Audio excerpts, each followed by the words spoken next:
The sky stretched wide above me, a dark quilt stitched with clouds thick as wool. Only the pale light of the moon bled through the seams, spilling across the valley below like a river of silver mist.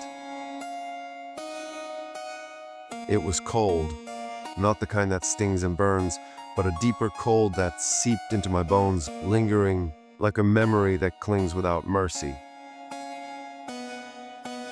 My breath unfurled in wisps before me, dissolving into the fog that wove through the pines clustering at the valley's base, their darkened forms swaying as if whispering secrets only the night could hear. I stood on the ridge, boots anchored against stone, slick with dew, peering into that endless expanse of night. In the mist, shadows seemed to shift with a silent purpose, their forms blending seamlessly with the night, as though the darkness held a quiet intelligence of its own. There was no clear path here, no road I could trust, only the forest stretching outward like an ocean, beckoning me to descend, to surrender myself to whatever secrets lay within.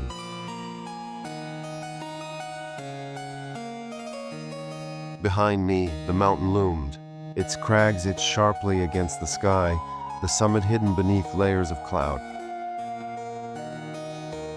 I had left something up there, something I knew I'd never recover. But the mountain was silent now, relieved, perhaps, to see me go, and the valley below seemed to hold its breath in anticipation.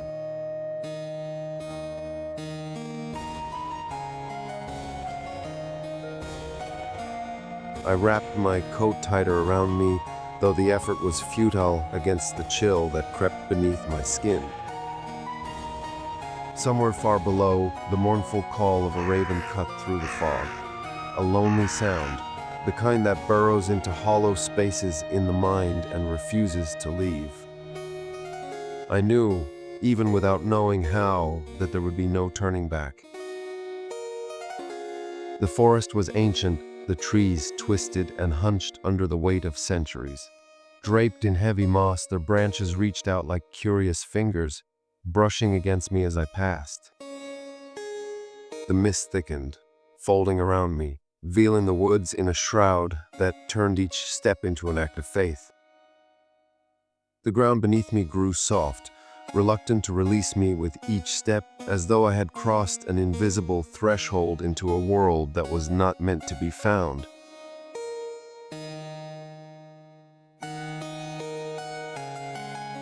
A change in the wind brought a murmur through the air, faint and distant. Perhaps voices, though too soft to decipher.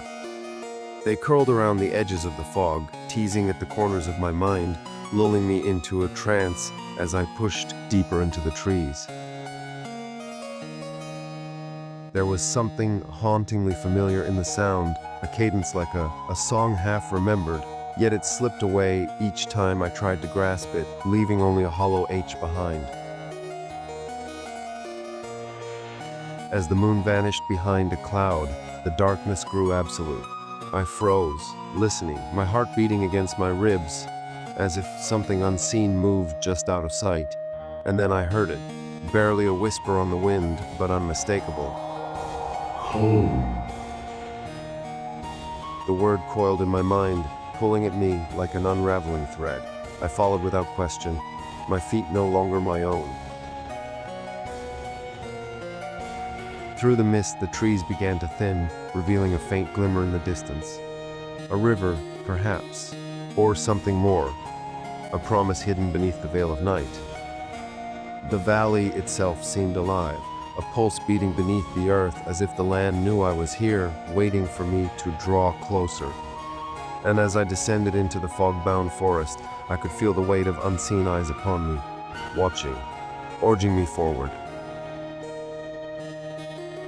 And so, I did.